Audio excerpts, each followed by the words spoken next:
Hey guys, welcome to this week's podcast episode. I'm really excited about today's guest, Dr. Angelo Valenti. He's a consultant, psychologist, coach. He does a lot of thought leadership, author, speaker. He's got a really interesting story and a lot of interesting ideas, cutting edge ideas for this episode. So we're going to talk all about, um, uh, the happiness, taking control, hiring, relationships. There's nothing hold back. We're going to talk about his books, changes, and I'm really happy to welcome him to the show. So welcome. Thank you very much. Great to be here. Yeah, all my friends call me Chris, so please do the same, and I'll call you Angelo if that's okay. Absolutely. That's perfect. Yeah, excellent. So kind of, set the stage, your experiences, what you do, and we'll dive right into the conversation. Sure. Well, as you mentioned, I'm a consulting psychologist. I'm in Nashville, Tennessee. I got my PhD from University of Georgia. I taught college for 4 years. I was chairman of the psychology department at Oklahoma City University for 3 years. Then I joined a consulting firm, RHR International. They moved me to Memphis and learned how to consult with businesses and fell in love with it. Love working with leaders, love working with people who aspire to be leaders. And they kind of taught me how to do what I ended up doing for the next 40 years. And in 1982, I moved to Nashville to set up my own consulting practice. And for the last 41 years, I've been working with businesses to help them hire the right people, develop the talent in their organization, and work with leaders, not only to help them be the best leaders they can be, but to help them live their best lives, both personally and professionally. Hmm.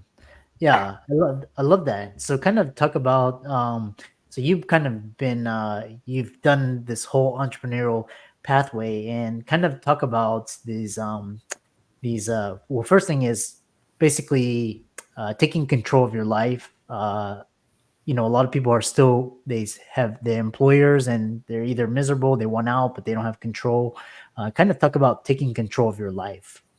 Well, that's the key to really, I think, living a happy and successful life is to take as much control of your life as you can. And you have to recognize that a lot of things really are not under control. So the things that you can control, you should control to the nth degree. You can control how you react to different situations. You can't control which way the wind's blowing, but you can trim the sails. So you can always decide how you're going to react to a situation. You can control your own emotions. You can control what you say to people. You can control how much influence people have over you. So we have more control than we think we do. And what's happened to a lot of people is we've given up that control freely. We've let other people have an impact on them that they don't have to have. For example, social media, a lot of people, their whole mood, their whole day, their whole week, their whole year can be influenced by what strangers think of the posts they put on social media. And when really, they really don't make any difference at all. Yeah. Yeah, it's really funny because it's actually because your degree of happiness is the degree to how much control you have over your life, and it's interesting because these paradigms were you know you basically a high paying stable job that was kind of your key to happiness a couple years ago, not so this day and age, but kind of this control. So you're talking about controlling your time, your income, your who you associate with, who you spend, and where you live, all these things. So and I love that. And it was funny because a lot of there's this meme on social media where there's these Instagram models. They kind of they live in kind of bad situations, but that's kind of like their dopamine hit for the day is to get like thousands of likes on Instagram. Right. So, Well, that's a problem. Where people watching social media, they're watching other people's edited, scripted, yeah, retouched, fake videos that they think are real, and they compare their life to what those people are supposedly doing when they're not really doing that. And, and they feel like they don't measure up when Yeah. the paradigm is wrong. They shouldn't even be comparing themselves. It's like comparing yourself to a character in a movie. Yeah, yeah, yeah. It's interesting. Yeah, and it's so funny because a lot like there's also these videos where it's kind of like they have everything like lighting, setup, background, kind of get that perfect image. And really, if you actually were in that studio, it's kind of like a dump, and you Right, know, right. um, And then you're sitting there, you're watching that, you're sitting there in your sweatpants eating Cheetos, and of course you don't feel like you measure up, but it's just a totally scripted art. It's an artificial situation. You're comparing yourself to something that's not real. yeah. Yeah. Talking about, we're kind of talking about, the downsides of social media, and then talk about kind of relationships and kind of the keys to building successful relationships. And it's also, you talk about, you don't get what you ask for, you get what you settle for. So talk about that. Well, relationships are everybody's looking for good relationships. Nobody wants to be in bad relationships, Yeah. but they end up doing what other people expect them to do or trying to put on a false front. For Yeah. example, when you go on a first date, Yeah. you're putting that's the best you're ever going to be, is what you're putting out on a first date. So right away, you're setting an unrealistic expectation for the person that you're on that date with, and they're doing the same thing. So relationships depend on shared values, shared interests, um, and the people that end up in successful relationships. You think about the relationships that you're in that you enjoy being in. There's something in common that you two have that make that relationship work. Yeah. And too many people try to force, they're looking for what they think they ought to have in a relationship. And again, it's not realistic. There's an old saying that a man marries a woman hoping she won't change, and a woman marries a man hoping he will. And they end up both being disappointed. And in my book, I talk a lot about the big key to a successful relationship is understanding each other's quirks. Quirks are those idiosyncrasies. Everybody has them. Some people tap their fingers on a table. Some people pull on their ear. Some people are really sloppy. Some people have to be everything has to be totally perfect in their house or wherever they are. And those are Yeah. quirks. We all have them. They're the little idiosyncrasies that make us unique. And Yeah. if you're in a relationship where the other person not only understands your quirks, but embraces them and finds them endearing, Yeah. you have a chance to be in a successful relationship. If you're Yeah. constantly trying to change the other person or wish the other person wasn't the way that they are, Yeah. you're bound to be disappointed. Yeah. It's interesting because I was talking with another client the other day, and we're talking about how society paints this Disney World fairy tale, a lot of shoulds. Basically, you know, you should you shouldn't have any hardship or struggle. You should go to college, get a high paying job, get married, have kids, buy a big house, buy fancy cars, go on vacation, show this to the world. And it's what you're describing is basically all these shoulds and all these, basically they said it, she described it as a Disney World fairy tale where, you have to, and it's causing a lot of problems and unhappiness. So, all these, especially relationships, basically kind of we're modeled after Hollywood in so kind of talk about, kind of what can people do to learn to love themselves, the path they're on, kind of understand that, this portrayal by media and, Hollywood and society is just a, a fictional fairy tale. Right. Well, you mentioned a great word there. That word is should. And when I hear my clients talking about they should do this or they should do that, I call that psychological diarrhea. That's where you should all over yourself. And, uh, if you're realistic in your expectations, you realize you have certain strengths, certain weaknesses, certain advantages, certain disadvantages. And if you embrace those and just be true to yourself, Yeah. then you can learn to love yourself for who you are. Everybody's unique. Everybody has a story to tell, and everybody's experiences have brought them to where they are. What we are today is the sum total of all of the decisions that we've made in our life and all of the relationships that we're in. So Yeah. if you're dissatisfied with your relationships and with your life the way it is now, take a brief look at the decisions you made to get you there and start making better decisions or different decisions to get you out of that situation. For example, some people let themselves get out of shape physically, and it affects not only their physical health, it affects the way they look at themselves, it affects the way other people look at them. So there are things that anybody can do to get themselves in better shape physically. I'm not saying run a marathon, but I think it's possible to get a little more exercise than you're getting. It's possible not to eat as much junk food as you're eating. It's possible to get more rest than you're currently getting. There's things people can do if they just choose to do it.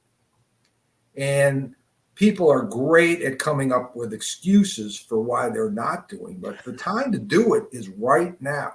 If you want to make changes in your life, if you want to learn to love yourself more, the time to start is right now, not later, not 5, 10 years down the road. What good is that going to do you? So start right now to decide that just because a situation is the way it is now doesn't mean it has to be that way in the future. Yeah. Yeah. Yeah. So well said. And then kind of talk about when, the kind of biggest changes you've seen in business over the last 40 years, and talk about, what every company should look for when, hiring new employees, given, what you've talked about so far. There have been so many changes over the last 40 years.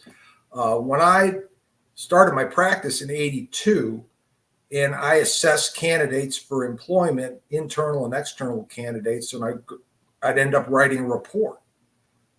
And when that client wanted the report, they had like 2 or 3 choices. If it wasn't a local client, I'd send it in the mail. If it was a local client, they could either have somebody come and get it, or or I could take it over to them, or I could put it in the mail. Then eventually faxes came along, and eventually email came along. So the accessibility to transfer information has gotten so much faster over the last 40 years. So technology in general, my long distance phone bill in 1982 was probably $300-400 a month, and that's in 1982 dollars, because long distance was really, now my long distance phone bill is nothing basically. So that's changed. The number of minorities, females,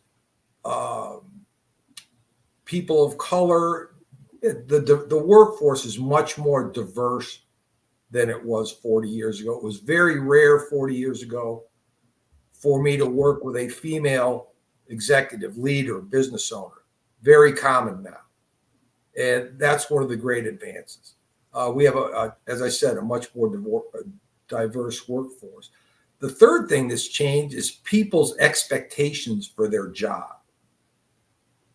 40 years ago, for example, if an executive was due for a big promotion, but he or she had to move from Nashville to Seattle, if it was a big promotion, they just upped and moved. You didn't think about it. It was part of the deal. If I'm going to advance with this company and I like this company, I'm going to have to move. Now people take lifestyle much more into account when they're thinking about their career. Maybe they want to live in a particular city. So they may decide they're going to take a demotion or a lateral move to live in the city that they want to live in. And if employers don't treat their team in a way that makes them feel appreciated, empowered, give them opportunities to learn, inspire them to be the best version of themselves, people are very quick to quit a business that they're not enjoying working at. And I think it's important for you to enjoy where you're working, because you're spending 8, 9, 10 hours a day there. You're spending more time with your coworkers than you are with your family most of the time. So you ought to enjoy it. Those are some of the big changes. But I will say that good leaders 40 years ago would be good leaders today, because good leaders inspire people. They create a vision. They give people an opportunity to grow, and they get excited about what the company, what the business is doing. That's always been the case. And Yeah. but I do think that people's expectation for work is one of the big changes. Yeah. Yeah. It's so interesting. And I think especially COVID really splashed cold water on everybody's face, made them wake up and were like, if this is not the life, you have only one life. So, make the most of it. And especially Gen Z, man, like they will, like, if they walk into work and like they don't resonate with their company, they will up and leave. Like, no, they'll just, In a heartbeat. yeah. They will. It makes it very difficult, because I don't think Gen Z workers are unmotivated. I think they're differently motivated, and you've got Yeah. to tap into what motivates them. They want to feel that there's something part of something bigger than themselves. They want to feel that it's a workplace that appreciates them. Yeah. But the idea of loyalty between an employee and a business is not what it used to be. I don't think there's much loyalty on the company's part, and I don't think there's much loyalty on the employee's part either. Yeah. Yeah. We're both renting jobs and employees. Yep. Yeah. And it's quite interesting your thoughts on the executive promotion, because I was talking to my colleague, and same thing happened. Was like there's a new opportunity, but then he's at an established place for 15 years. He's doing well, and he turned down that opportunity, All even right. though, because he's like, I don't want to take that risk. What happens if I make a move, my entire family, and it goes south? I'm not taking that risk. So, a lot of people are just kind of like, on the safe, play it safe. They don't want to make big moves. So, No, and this just happened within the last 2 months. An individual I know got a promotion that required him to move from Nashville to Pennsylvania. It's a great opportunity for him. So he takes the job, moves the family up to Pennsylvania. 2 months later, the company's up for sale. They didn't tell him about it when he uprooted his whole family and moved to Pennsylvania. So he might be out of a job in Pennsylvania where he doesn't know anybody. And another situation, one of my very favorite executives that I've worked with 3 different companies now, he was offered a COO job.